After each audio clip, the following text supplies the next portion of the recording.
Go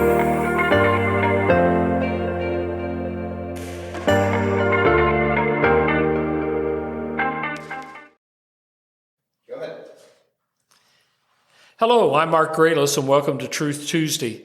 It's great to get an opportunity to share something with you that might improve your walk with Christ, make you a person today, especially a person of influence for Him in your family and our community. You know, when we talk about influence, there's a lot of things that go on, but a story I shared recently in a sermon kind of brings it to light. A young man had a summer job working on a fishing boat on the East Coast, and the captain one day began to trust him a little bit more. He says, "Hey, it's been a short night." He says, "I'm going to set the compass and just watch it all evening long and keep following that, make sure the boat follows that mark on the compass."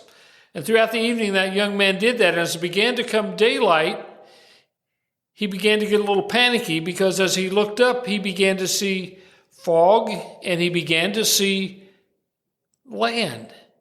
And they were supposed to be way out in the ocean, 4 or 5 hours out for their day's fishing.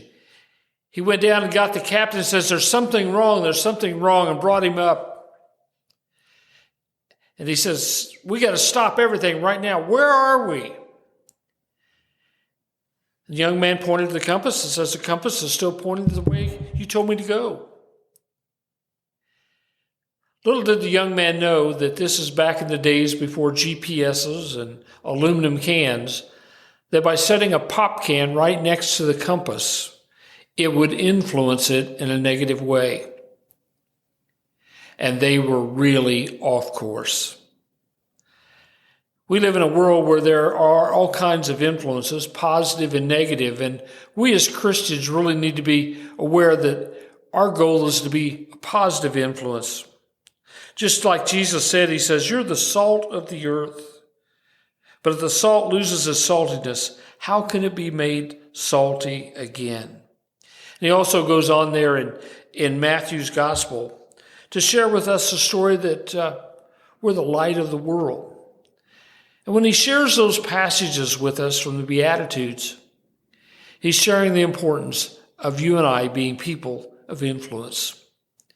As I look back over my life, I know my parents were a magnificent influence on my life. I had an older brother that invested a lot in me to teach me things about hunting and fishing and all kinds of stuff. There were a group of old guys at Clark's Sporting Goods store where I hung out as a teenager who taught me a lot of things about life and about the outdoors, and men at First Christian Church who invested their time and energy in me.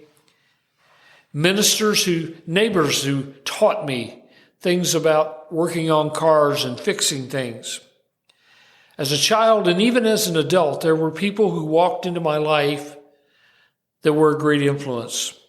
As an adult, I learned how to build houses from a neighbor who was a shop teacher. He would give me an assignment when I was working on an addition to my house, and he would come back and I felt like I got graded every evening. But he influenced me to the idea that I could build anything I put my mind to. You see, all of us have the ability to influence people around us. We have a circle that surrounds us of people, of friends, of family, of coworkers, of recreational and social friends that walk in our life. And we have an ability to influence them in a positive or a negative way. I illustrate this by asking one of my young men who was in the Marines and was a mortarman, I said, how effective was your mortar? And he said, we had a radius of 50 meters, or just a little over 50 yards, that anything in that area would be killed or badly injured. In the same way, we have a circle of influence around us that we can use for positive things in other people's lives. By mentoring them, by encouraging them, by giving a smile, or just even acknowledging that person that everyone else ignores. Realize no matter where you are, you're an influencer in a positive or a negative way in someone else's life. I want to encourage you to be salt and to be light and to help make a difference in someone else's life by influencing for Jesus Christ.